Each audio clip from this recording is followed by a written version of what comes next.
მოგესალმებით, თქვენ უყურებთ ქართულ სტუდიას, მე ჟურნალისტი საბათო ციკაშვილი ვარ. დღეს ჩვენს გადაცემაში სტუმრად მოვიწვიეთ საქართველოს იუსტიციის საბჭოს არამოსამართლე წევრი ქალბატონი ანა დოლიძე.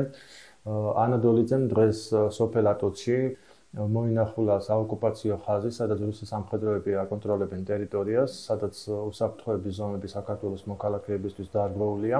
ვიდრე სასამართლო სისტემაში არსებულ რეფორმებზე ვისაუბრებთ ქალბატონ ანასთან, მანამდე აუცილებლად შევეხებით საოკუპაციო ხაზთან მის ვიზიტს.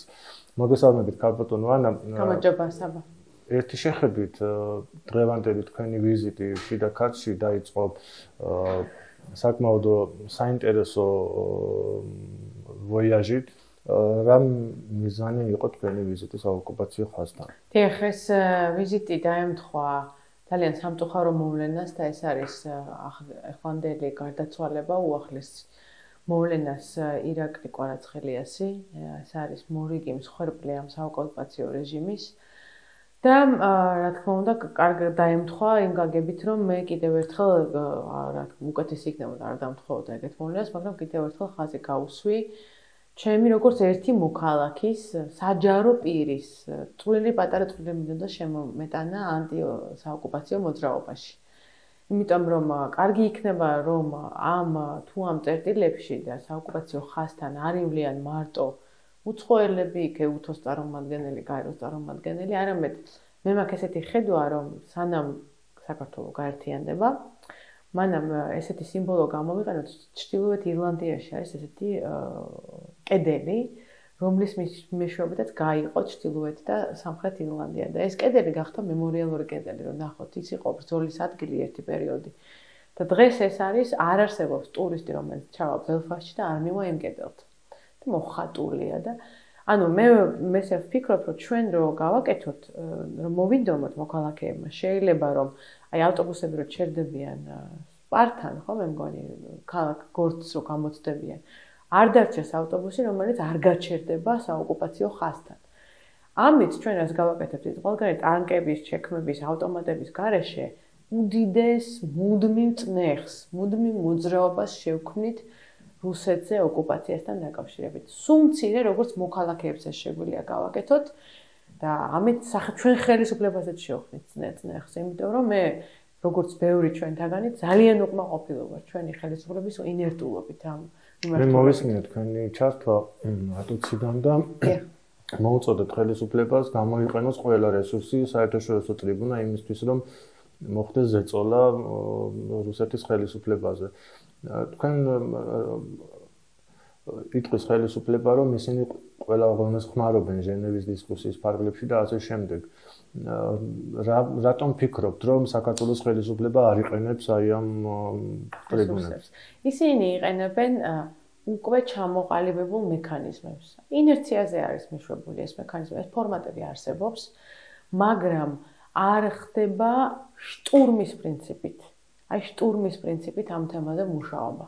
რეალურად გაეროს გენერალური მდივანი მეტაფორულად ვამბობ უთოს რო ჩართავს, იქაც უნდა აწუხებდეს ეს საკითხი საქართველოს ტერიტორიული მთლიანობა, დასაბრუნებელი ტერიტორიები და რაც მთავარი ეს ნადირობები. ეს არ არის გატაცებები. ეს არ არის გატაცება, არის ძალიან ზედაპირული დახასიათება.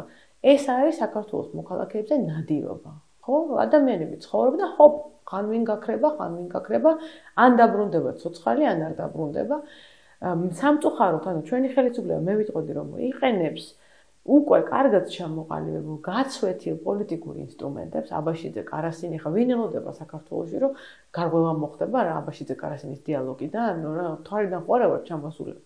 მაგრამ პროაქტიული მუშაობა არ ხდება. ტრიბუნებზე ნანახი გვაქვს ეს მუშაობა როგორ უნდა ხდებოდეს, ხო? აი ნახეთ თქვენ ისრაელის სახელმწიფოს საელჩოების ქცევები, ხო? აბა გაბედოს ვიღაცა და გადაბრუნებული სიტყვა თქვას ისრაელის სახელმწიფოზე პალესტინასთან დაკავშირებით სადმე. საელჩოები არიან სულ ფორმაში, სულ მობილიზებულები, რომ იბრძოლონ საკუთარი პოზიციისთვის, ხო? და ჩვენ მithumetes ბევრი რამე არ აგვაქვს გარდა რბილი ძალის, ანუ გარდა ამ კომუნიკაციის რესურსისა. არა გვაქვს ჩვენი ტანკები და იარაღით ვერ უპირისპირდებით თანასწორად რუსეთს, ეს არის დაზღვევის მექანიზმები და ამიტომ სხვა ყველაფერი ამისთვის უნდა ავამუშაოთ და ბევრი არის კიდევ დარჩენილი რის გაკეთებაც შეიძლება. თქვენი აზრით რატო არ აკეთებს ამას ხელისუფლება? ხო, აქ არის ორი ვერსია, საბა ორივეზე მიფიქრია.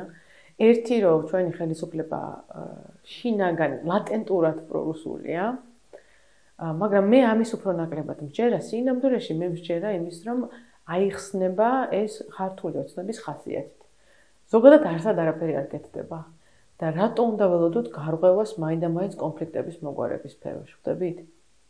ეკონომიკაში გვაქვს გარღვევები, ინფრასტრუქტურაში გვაქვს გარღვევები, განათლებაში გვაქვს, განათლების სფერო, ხო, ჩემთვის ძალიან, ყველასთვის ძალიან მტკივნეულია სკოლები.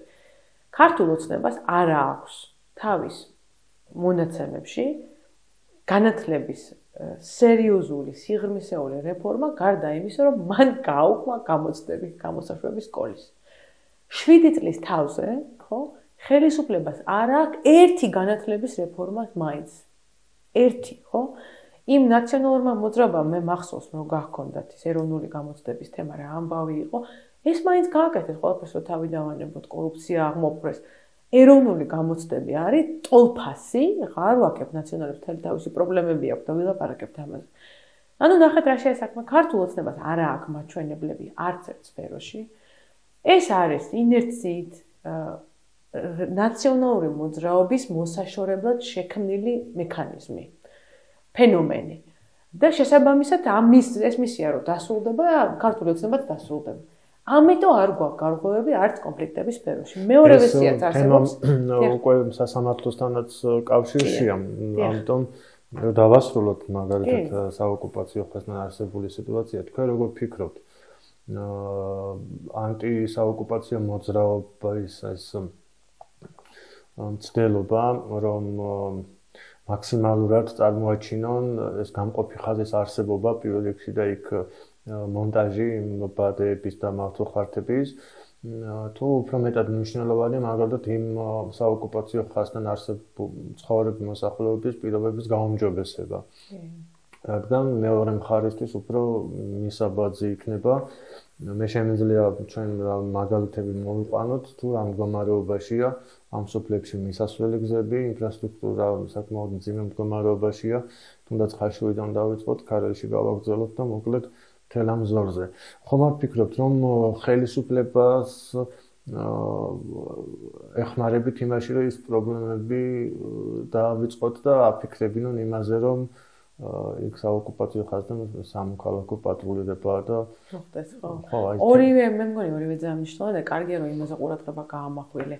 კი, იმიტომ რომ არ შეიძლება რომ ჩვენ გვყავდეს პატრულიც საჭიროა, მედია ყურადღებაც საჭიროა, მაგრამ ამაშიც მართალი ხარ, რომ იქიდან რომ აქეთ გადმოიხედება ადამიანი და ნახავს კარგ განათლების სისტემას, ჯანსაღ ხალხს, ნაკვებს, მოვლილს, უახლესი მოდელის ტრანსპორტს, არა მარშრუტკებს, რომელიც ვიცით, არ ვიცით ჩაახცევს თუ არა ხაშურში თუ გორში, არამედ უახლესი დონის მარშრუტკებს, სამარშრუტო ხაზებს, ხო? ეს იქნება ყველაზე კარგი მაგალითი, არა მარტო მათთვის. ზოგადად ოსებისთვის და აფხაზებისთვის, რომ აი ღმერთო ჩემო, საიდან წამოვედით იმ ხალხს რა კარგი ცხოვრება აქვს. ეს არის კვიპროსის მოდელი, ხო? ანუ სამხრეთ და ჩრდილოეთ კვიპროსი ადგა და გააგრძელა თავის ცხოვრება, მიხედა ეკონომიკურ განვითარებას და მე იმათ ჩრდილოეთს მოუნდა გაერთიანება.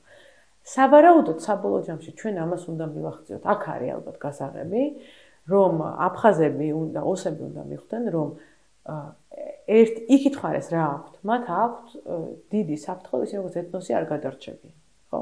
იმიტომ რომ ეკონომიკური განვითარება არ აქვთ, ემიგრაცია, იგივე პრობლემებია, რაც ჩვენ, ემიგრაცია დიდია, მოსახლეობა არ იმატებს და პლუს იმიგრაცია არის ძალიან დიდი, ხო? ანუ უცხოელები ჩადიან, ამ შემთხვევაში რუსები თუ კავკასიელი ხალხები ჩადიან და იქ საკუთრებებს ხედავენ, დომინირებენ. და აქეთ რო გადმოიხედავენ, მათ უნდა დაინახონ კარგი ცხოვრება, ხო? ეხლა მართლაც შეიძლება ის რომ ჩვენთან არის უფასო ფაკულტეტები, იყო კარგი უფასო ჯანდაცვა, ან ნელ-ნელა ხდება დაშლა ამ ჯანდაცვის პროგრამის როგორც მესმის, მაგრამ არის უფასო ჯანდაცვა გარკვეული გაგებით. ეს ყველაფერი კარგი მაგალითებია, მაგრამ კურსნაბიჯებით მივდივართ ამ მიმართულებით. არა მარტო საოკუპაციო ხაზთან, ქვეყნის მასშტაბით გაიხედეთ რა ხდება, ხო? კურსნაბიჯებით მიმდინარეობს ყველაფერი, გზების შეკეთება, სკოლების გარემოდება, ის რაც შეიძლება გაკეთდეს 3 თვეში, კეთდება 3 წელიწადში.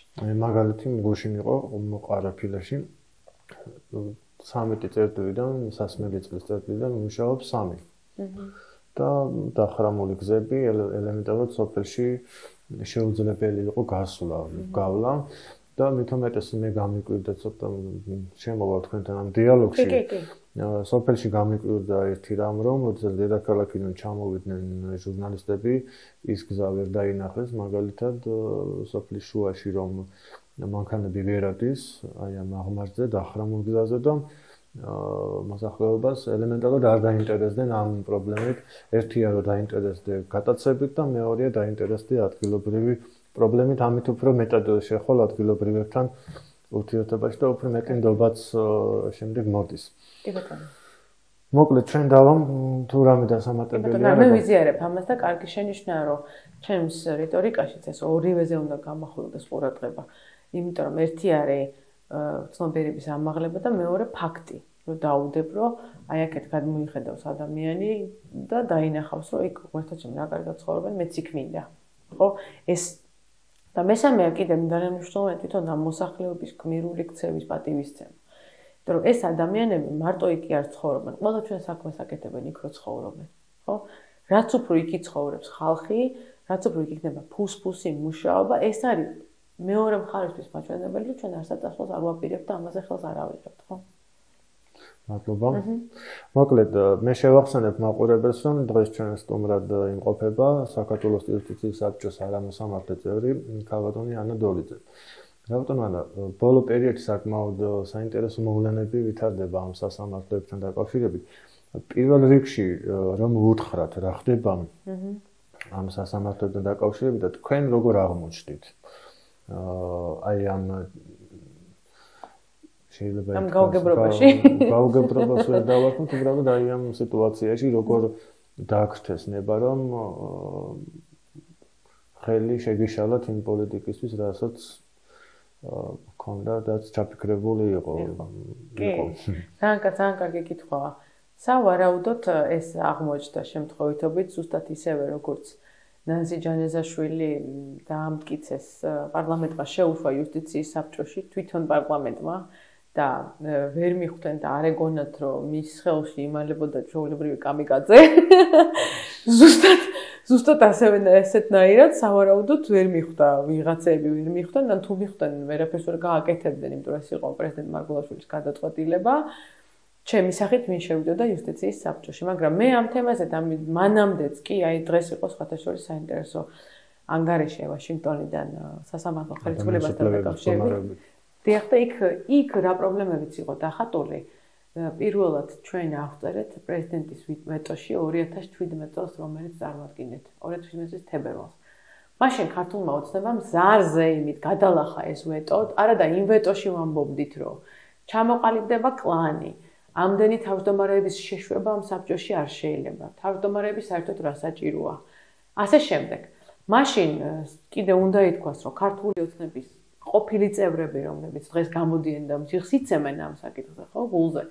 ისინი იყვნენ თავარი, ვინც ამბობდა, რომ არა, ეს გასაკეთებელია და რა არის, რა სიგონებთ თქვენ, არაფერი საფრთხე აქ არ არის. ნახეთ ვიდეოები პრეზიდენტის ვეტოსთან დაკავშირებით. ანუ მე ეს თემა ყოველთვის მანამდეც ახლა იურისტი რო ვიყავი, მაინტერესებდა, მადარდებდა და აღმოჩნდა ისე, რომ საბჭოში რომ მოვხვდი, ეს დაემთხვა ყველაზე დიდ ქარტეხილებს. უფრო ან შეიძლება გარდაიქმნა ქარტეხილებად. ახლა ნახეთ. რატო არის ეს ქარტეხილი? იმიტომ რომ ქართულ ოცნებას აქვს ისტორიული შანსი, რომ ნახევარზე მეტი წევრებით დააკომპლექტოს საქართველოს უზენაესი სასამართლო. 10-ზე მეტი წევრი, 10 კი არა. დაახლოებით 15 წევრი უნდა, მეტი თუ არა, უნდა დანიშნოს ქართულმა ოცნებამ და მოგეხსენებათ, რომ ვინც მართავს უზენაეს სასამართლოს, ის ფაქტობრივად მართავს მართლმსაჯულების სისტემას, იმიტომ რომ უზენაესი სასამართლო არის თავში. ამიტომ ძალიან მნიშვნელოვანია, რომ აქ არ იყვნენ არც ერთი პარტიის ხალხი, არც ერთ პარტიულზე მიმული ხალხი და მით უმეტეს არც ერთ კლანზე მიმული ხალხი.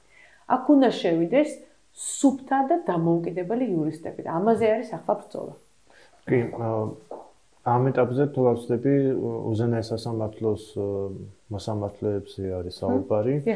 რაც შეეხება ქვემოთ დონეზე სააპელაციო და რაიონულ სასამართლოებს მათი წევრობა როგორ შეიძლება მათ შესახებ რა შეიძლება ითქვას?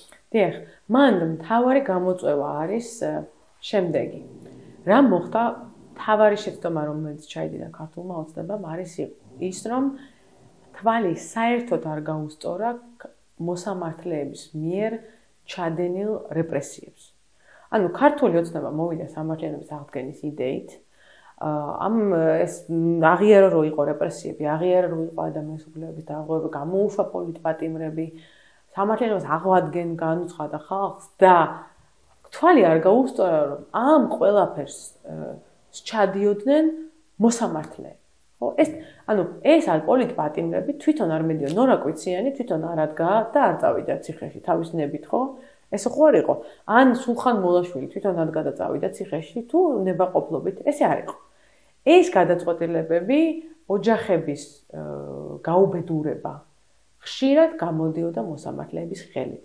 და როდესაც ამ ხალხს ბიძინა ივანიშვილმა დაუძახა კონკრეტულ ინდივიდუუმებს ყველას არა. მათ შორის ლევან მურუსიძეს. ბიძინა ივანიშვილმა დაუძახა მსხვერპლი. ეს იყო ქართული ოცნების ისტორიული შეცდომა. პლუს რა მოხდა, რომ ეს ადამიანები არათუ არ წავიდნენ სახლში, ისინი იქნენ გადანიშნულნი უვადოდ. ანუ შემდეგი 30 წლის განმავლობაში ქართულმა ოცნებამ შექმნა პირობები, რომ ეს ხალხი დარჩენილიყო უვადოდ სასამართლო ხელისუფლებაში. მათ შორის სერგო თეთრაძე, ეს საქმეები იცის ხო ჩვენმა ხალხმა. სერგო თეთრაძის მოსამართლე, ნორა კვიციანის მოსამართლე, სულხან მოლაშვილის მოსამართლე. გაიხსენეთ ნებისმიერი პოლიტიკური საქმე, ხო? მათგან ძალიან ბევრი მოსამართლეები დაინიშნენ უვადოდ თითქოს საერთოდ შემხებლობაში არ ყოფილან იმ რეპრესიებთან, რომელიც აქ ხდებოდა. თქვენი აზრით რა უნდა გაეკეთებინა ამ ხელისუფლებას მაშინ? გაეთავისუფლებინა ყველა? არა, ეს იქნებოდა ამის მომხრეც ადამიანებიც არსებობს, ეს არის ზედმეტად რადიკალური გზა, მე ამას არ ვემხრობოდი და არც ახლა არ ვემხრობი. უნდა მომხდარიყო ელემენტარულად დროის მხრივ ამ ადამიანების ჩანაცვლება. მათ უმეტესობას უკვე გაუვიდოდა ისედაც 10 წლიანი ვადა. გაუვიდა 10 წლიანი ვადა. როგორც მაგალითად გიორგი ჩემიას, გირგულიანის საქმის პირველი ინსტანციის მოსამართლეს ვადა გაუვიდა. მას უნდოდა უადოდ დანიშნა, მას უნდოდა მოსამართლეობა კიდე და ის უბრალოდ არ დანიშნეს. ესე უნდა მომხდარიყო. ეს ადამიანები, ხო ვიღაცეები ფიქრობენ, უნდა გაგვეშვა ციხეში. ან ეს ამას მე ახლა არ ვამბობ, თუ ვინმე გასაშვები იყო ციხეში ეს პროცესივს უნდა ეჩვენებინა ეს, ხო? თუ ვინმე მიზანმიმართულად და არ ღვია ვიღაცების უფლებები. მაგრამ ზოგადად ამ გადაწყვეტილების ავტორი მოსამართლეები ნელ-ნელა უნდა წასულიყვნენ სახლში და იქ უნდა შეგვეშვა ახალი და სუფთა ხალხი. ამ საქმიანობას, რომელსაც მეც ვაკეთებ და ნაზიც ძალიან დიდი ფასი აქვს სინამდვილეში. ეს არის დისკომფორტი, ეს არის გონია რომ მაგალითად ისმინება ჩემი სამუშაო. ანუ 1000 საფრთხის შეგრძნება მაქვს, ხო? იმიტომ რომ რაღაც მნიშვნელოვანი და ძალაუფლების მქონე ჯგუფთანა ვარ დაპირისპირებული, მაგრამ ეს კი ხდება იმისთვის რომ მართლა მაინტერესებს აქ რა მოხდება. და მეორე არ ვაპირებ რომ სახში ვიყო ტახტთან და ტელევიზორს უყურო და შორიდან გავბრასდე რომ ეგ რაღაცა ცუდად ხდება. ანუ სხვა და რა შევაჯამოთ, როგორ წარმოგიდგენიათ მომავალი ამ იუსტიციის საბჭოს მით უმეტეს რაღაც საკითხებზე თითქოს უკან დაიხიეს დღეს მაგალითად მოსამართლეები ატარებდნენ ლექციებს სტუდენტებთან უკვე ერთგვარად ტაქტიკა შეცვალეს თითქოს საზოგადოებაში გასვლა და დაახლოება და როგორ წარმოგიდგენიათ უახლოეს მომავალში იუსტიციის საბჭოს მე ვფიქრობ ზოგადად ესეთი პოზიცია მაქვს კანონპროექტებთან დაკავშირებით რომელიც ახლა გააქვთ ირაკლი გობახიძის პოზიციასთან დაკავშირებით უადო დანიშნებთან დაკავშირებით რომ რასაც დარჩენილ 2 წელიწადში გააფუჭებს ოცნება ამ სფეროში, გააკეთებს შემდეგი ხელისუფლება. დანიშნავენ არასწორ ხალხს უზენაესში, დანიშნავენ არასწორ ხალხს უვადოდ სასამართლოში, არ იქნება პრობლემა ამის გამოსწორება. ანუ ცოტა დრო აქვს დარჩენილი ოცნებას, რასაც მოახერხებს რომ ამ დროში გააფუჭებს, მოვა შემდეგი ვიღაცა რომელიც ამას გააკეთებს. ან დამოკიდებულია მომავალ არჩევნებზე მაინც. ბევრი რამ. დიდი მადლობა საინტერესო საუბრისთვის, დიდი მადლობა ჩვენთან სტუმრობისთვის. ძალიან დიდი მადლობა გისურვებთ დღეს ამით დავამთავრეთ მომავალ შეხვედრამდე.